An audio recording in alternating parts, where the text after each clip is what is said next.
Fourth semester medicinal കെമിസ്ട്രിയുടെ 4ാമത്തെ യൂണിറ്റാണ് drugs acting on central nervous system. അതിൻ്റെ കീഴിൽ വരുന്ന ഒരു ടോപ്പിക്കാണ് sedatives and hypnotics. Sedative and hypnotics എന്താണെന്ന് നോക്കാം. സെഡേറ്റീവ് എന്ന് പറഞ്ഞാൽ ആൻസൈറ്റി, എക്സൈറ്റ്മെൻറ്റിനെയൊക്കെ കുറച്ചിട്ട് പേഷ്യൻറ്റിനെ കാമാക്കുന്ന ഡ്രഗ്സാണ് സെഡേറ്റീവ്സ്. അപ്പോൾ സെഡേറ്റീവ്സ് കഴിച്ചാൽ നമുക്ക് ഉറക്കമൊന്നും പ്രൊഡ്യൂസ് ചെയ്യത്തില്ല. പക്ഷേ ഹിപ്നോട്ടിക്സ് ആണ് കഴിക്കുന്നതെന്നുണ്ടെങ്കിൽ അവർ ഹിപ്നോട്ടിക്സ് ശരിക്കും സ്ലീപ്പ് ഇൻഡ്യൂസ് ചെയ്യാൻ വേണ്ടിയിട്ട് യൂസ് ചെയ്യുന്ന ഡ്രഗ്സാണ്. അപ്പോൾ നമുക്ക് ഉണ്ടാകുന്ന സ്ലീപ്പ് നോർമൽ സ്ലീപ്പ് പോലെ തന്നെ ഉള്ളതായിരിക്കും. ഇനി സെഡേറ്റീവ്സ് ആൻഡ് ഹിപ്നോട്ടിക്സ് വരുന്ന ഡ്രഗ്സ് നമ്മൾ ലോവർ ഡോസസിലാണ് കൊടുക്കുന്നതെന്നുണ്ടെങ്കിൽ അത് സെഡേറ്റീവായിട്ടും ആക്ട് ചെയ്യും. ഹയർ ഡോസസിലാണ് കൊടുക്കുന്നതെന്നുണ്ടെങ്കിൽ അത് ഹിപ്നോട്ടിക്കായിട്ടും ആക്ട് ചെയ്യും. ബെൻസോഡായസെപ്പീനെ കുറിച്ചിട്ടാണ് ഇന്ന് നമ്മൾ ഡിസ്കസ് ചെയ്യുന്നത്.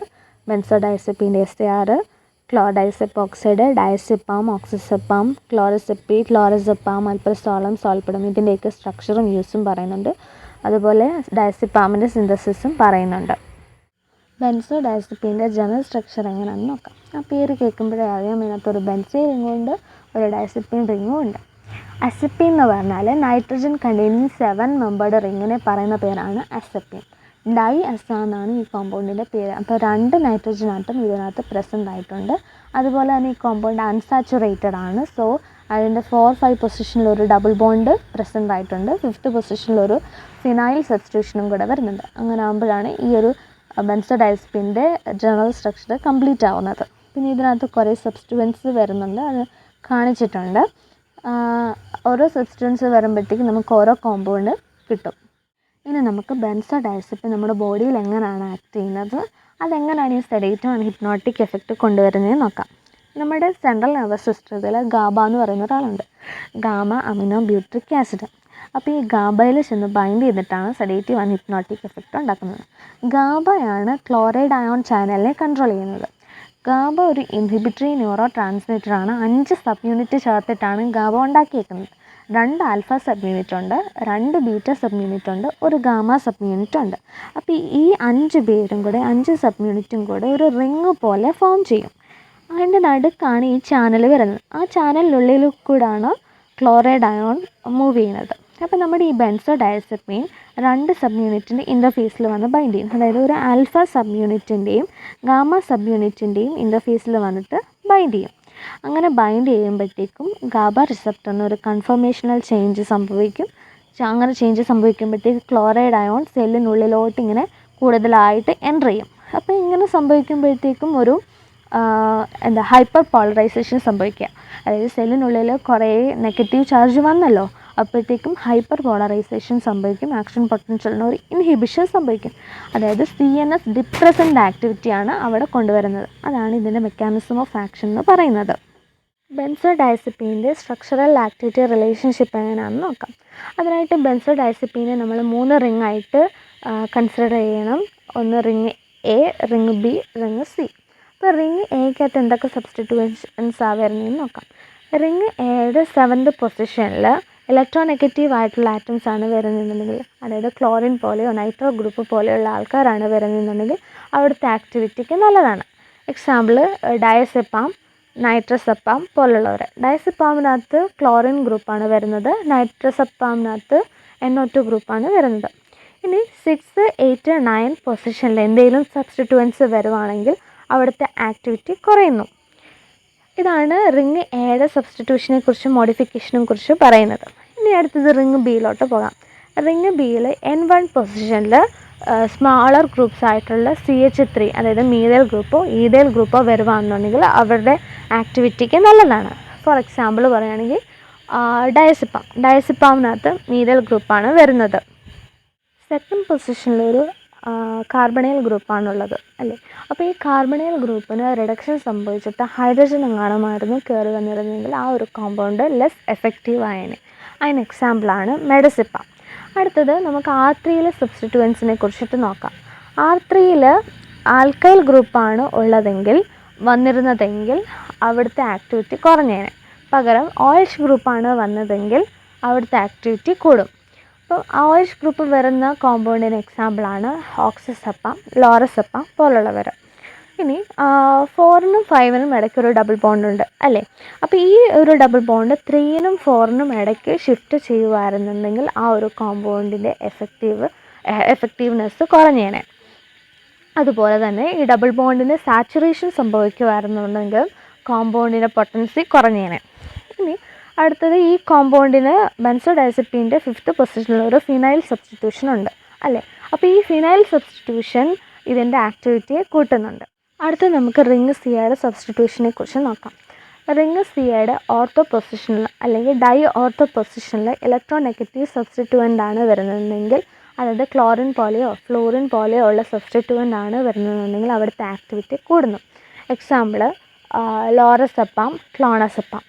ഇനി അടുത്ത് ഈ റിംഗ് സി എന്ന് പറയുന്നത് ഫിനൈൽ ഗ്രൂപ്പ് തന്നെ ആവണമെന്നില്ല, അല്ലെങ്കിൽ ഒരു ഹെട്രോ ആരോമാറ്റിക്കോ സൈക്ലോ ആൽക്കീനൈൽ ഗ്രൂപ്പോ ആയാൽ പോലും അതിൻ്റെ ആക്ടിവിറ്റിക്ക് കുഴപ്പമൊന്നും സംഭവിക്കില്ല. ഇനി നമുക്ക് കുറച്ച് കോമ്പൗണ്ട്സിൻ്റെ സ്ട്രക്ചറും യൂസും പരിചയപ്പെടാം. ആദ്യത്തെ കോമ്പൗണ്ടാണ് ക്ലോർഡൈസപ്പോക്സൈഡ്. അപ്പോൾ ഇവിടെ നമ്മൾ ബെൻസോഡയസപ്പീൻ്റെ ജനറൽ സ്ട്രക്ചറുമായിട്ട് കമ്പയർ ചെയ്തിട്ടാണ് പറയുന്നത്. അപ്പോൾ ഇവിടുത്തെ R7 പൊസിഷനിൽ വന്നിരിക്കുന്നത് ക്ലോറിനാണ്. ഇനി അസപ്പൈൻ റിങ്ങിലോട്ട് പോകുമ്പോഴത്തേക്കും അവിടെ 1 and 2 പൊസിഷൻ്റെ ഇടയ്ക്ക് ഒരു ഡബിൾ ബോണ്ട് പ്രസൻ്റ് ആയിട്ടുണ്ട്. ഈ സെക്കൻഡ് പൊസിഷനിലുള്ള കാർബണിൽ ഓക്സിജൻ അല്ല അറ്റാച്ച് ചെയ്തിരിക്കുന്നത്, പകരം NH3 ആണ് അറ്റാച്ച് ചെയ്തിരിക്കുന്നത്. മൂന്നാമത്തെ പൊസിഷനിൽ ഒരു ചേഞ്ചും ഇല്ല. നാലാമത്തെ പൊസിഷനിൽ Nനും Oയും ആയിട്ടൊരു കോർഡിനേറ്റ് ബോണ്ട് ഫോം ചെയ്യുന്നുണ്ട്. പിന്നെ 4ഉം 5നും തമ്മിലുള്ള ഡബിൾ ബോണ്ട് അതേപോലെയുണ്ട്. 5th പൊസിഷനിൽ ഫീനൈൽ ഗ്രൂപ്പും അതുപോലെ ഉണ്ട്. അപ്പോൾ ഇവിടുത്തെ ചേഞ്ചസ് ഇത്രയേ ഉള്ളൂ. 4 ചേഞ്ചസ് വരുന്നുണ്ട്. ഒരു ക്ലോറിൻ സബ്സ്റ്റിറ്റ്യൂഷൻ വരുന്നുണ്ട്. പിന്നെ Nനും Cയ്ക്കും ഇടയ്ക്ക് ഒരു ഡബിൾ ബോണ്ട് പ്രസൻ്റ് ആയിട്ടുണ്ട്. Cയിൽ വരുന്നത് NH3 ആണ്. പിന്നെ 4th പൊസിഷനിൽ Nനും ആയിട്ട് ഓക്സിജൻ ഒരു കോർഡിനേറ്റ് ബോണ്ട് ഉണ്ട്. ഇനി ഇതിൻ്റെ യൂസ് എന്താണെന്ന് നോക്കാം. ഇത് സെഡേറ്റീവ് ആൻഡ് ഹിപ്നോട്ടിക് ആണ്. അതുപോലെ നമ്മൾ ആൽക്കഹോൾ വിത്ഡ്രോയൽ സിംറ്റംസിനൊക്കെ ട്രീറ്റ് ചെയ്യാൻ വേണ്ടിയിട്ട് യൂസ് ചെയ്യുന്നുണ്ട്. ഇനി അടുത്ത കോമ്പൗണ്ടാണ് ക്ലോറാസെപ്പേറ്റ്. ക്ലോറാസെപ്പേറ്റിൻ്റെ ആ സ്ട്രക്ചർ സിമ്പിളാണ്. അതായത് നമ്മളുടെ ബെൻസോഡയസപ്പീൻ റിങ് ഓർമ്മയിലുണ്ടാവണം. അപ്പോൾ അതിൻ്റെയും 7th പൊസിഷനിൽ ഇവിടെ വരുന്നത് ക്ലോറിൻ ആറ്റമാണ്. ഇനി അതാണ് ബെൻസീൻ റിങ്ങിൽ വരുന്ന ചേഞ്ചസ്. ഇനി ഡയസപ്പീൻ റിങ്ങിൽ വരുവാണെങ്കിൽ ആദ്യത്തെ പൊസിഷനിൽ ഒരു ചേഞ്ചും ഇല്ല, രണ്ടാമത്തെ പൊസിഷനിൽ ഒരു ചേഞ്ചില്ല, മൂന്നാമത്തെ പൊസിഷനിലാണ് അവിടെ ചേഞ്ച് വരുന്നത്. അവിടെ ഒരു COO- ഗ്രൂപ്പ് വരുന്നുണ്ട്. ഒരു കാർബോക്സിലേറ്റ് ഗ്രൂപ്പാണ് പ്രസൻ്റ് ആയിട്ടുള്ളത്. വേറെ ചേഞ്ചസ് ഒന്നും ഇല്ല. അപ്പോൾ ഇവിടെ ക്ലോറാസെപ്പേറ്റിന് 2 ചേഞ്ചസ് ആണുള്ളത്. ഒരു ബെൻസീൻ റിങ്ങിൽ 7th പൊസിഷനിൽ ക്ലോറിൻ സബ്സ്റ്റിറ്റ്യൂഷനും, പിന്നെ ഡയസപ്പീൻ റിങ്ങിൽ 3rd പൊസിഷനിൽ COO- ഗ്രൂപ്പ് വരികയും ചെയ്തു.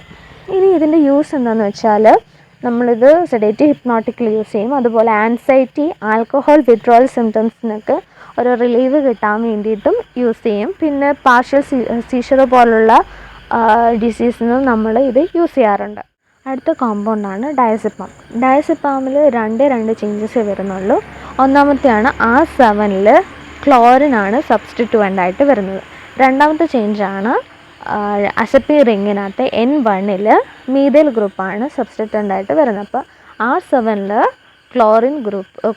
ക്ലോറിൻ ആറ്റവും N1ൽ മീഥൈൽ ഗ്രൂപ്പും വന്നു. അപ്പോൾ അതാണ് ഡയസെപ്പാമിൻ്റെ ഓർക്കേണ്ട ഒരു കാര്യം. വേറെ ഇതിൻ്റെ സ്ട്രക്ചറിന് വേറെ മോഡിഫിക്കേഷനോ കാര്യങ്ങളോ ഒന്നുമില്ല. ഇനി ഇതിൻ്റെ യൂസസ് പറയുകയാണെങ്കിൽ, ഇത് സെഡേറ്റീവ് ഹിപ്നോട്ടിക് ആയിട്ട് യൂസ് ചെയ്യും. അതുകൂടാതെ ആൻസൈറ്റിയെ ട്രീറ്റ് ചെയ്യാൻ വേണ്ടിയിട്ട് യൂസ് ചെയ്യും. സീഷ്യസ്, മസിൽ സ്പാസും ഒക്കെ ട്രീറ്റ് ചെയ്യാൻ വേണ്ടിയിട്ടും യൂസ് ചെയ്യാറുണ്ട്. ഇനി ഇതിൻ്റെ സിന്തസിസ് ആണ്. സിന്തസിസ് നമ്മൾ ക്ലോറോ അനിലിൻ അല്ലെങ്കിൽ പാരാക്ലോറോ അനിലിനും ബെൻസോയിൽ ക്ലോറൈഡും നമ്മൾ സിങ്ക് ക്ലോറൈഡിൻ്റെ പ്രസൻസിൽ ട്രീറ്റ് ചെയ്യുന്നുണ്ട്. ബെൻസോയിൽ ക്ലോറൈഡും 4-ക്ലോറോ അനിലിനും 1 മോളിക്യൂൾ വെച്ച് എടുത്താൽ മതി.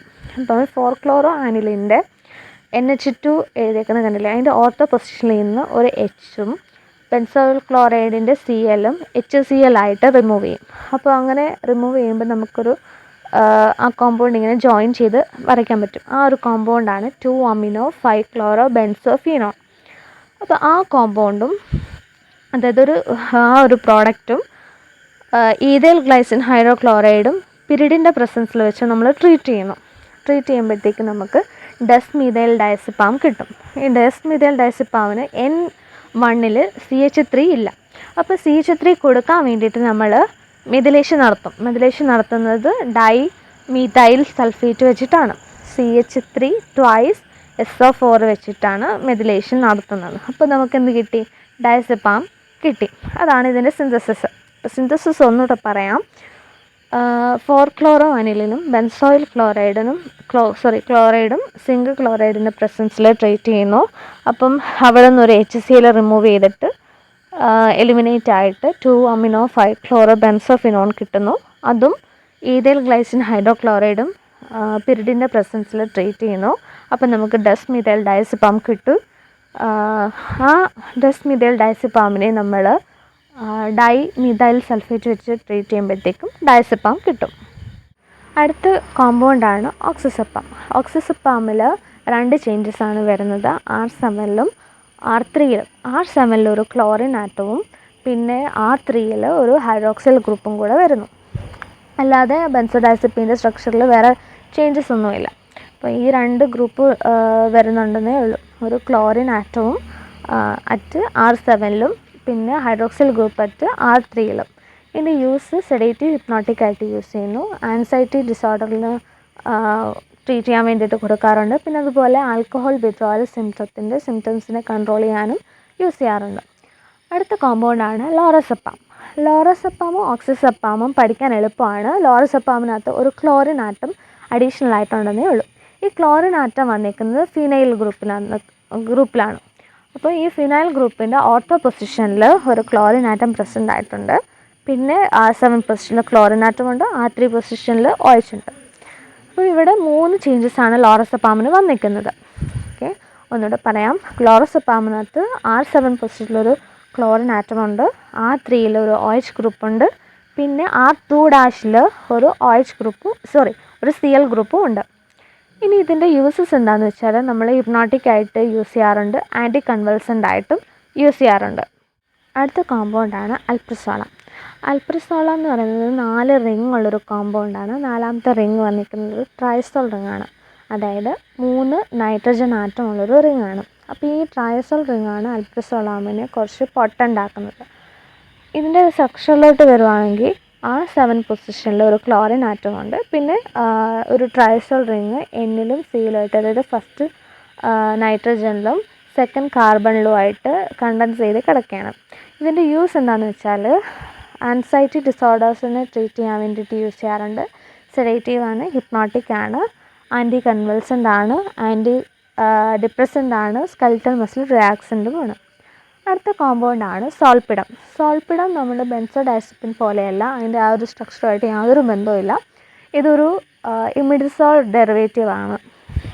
അപ്പോൾ ഈ ഒരു ഇമിഡസോൾ ഡെറിവേറ്റീവിലോട്ടൊരു ബെൻസീൻ റിങ് വന്നിട്ടുണ്ട്. അതിൻ്റെ പാരാ പൊസിഷനിലൊരു സബ്സ്റ്റിറ്റ്യൂഷനും വരുന്നുണ്ട്. അപ്പോൾ ഈ സോൾപിഡം നമ്മൾ ഇൻസോംനിയ, ഉറക്കം ഇല്ലായ്മയ്ക്കൊക്കെ ട്രീറ്റ് ചെയ്യാൻ വേണ്ടിയിട്ട് യൂസ് ചെയ്യാറുള്ളൊരു കോമ്പൗണ്ടാണ്.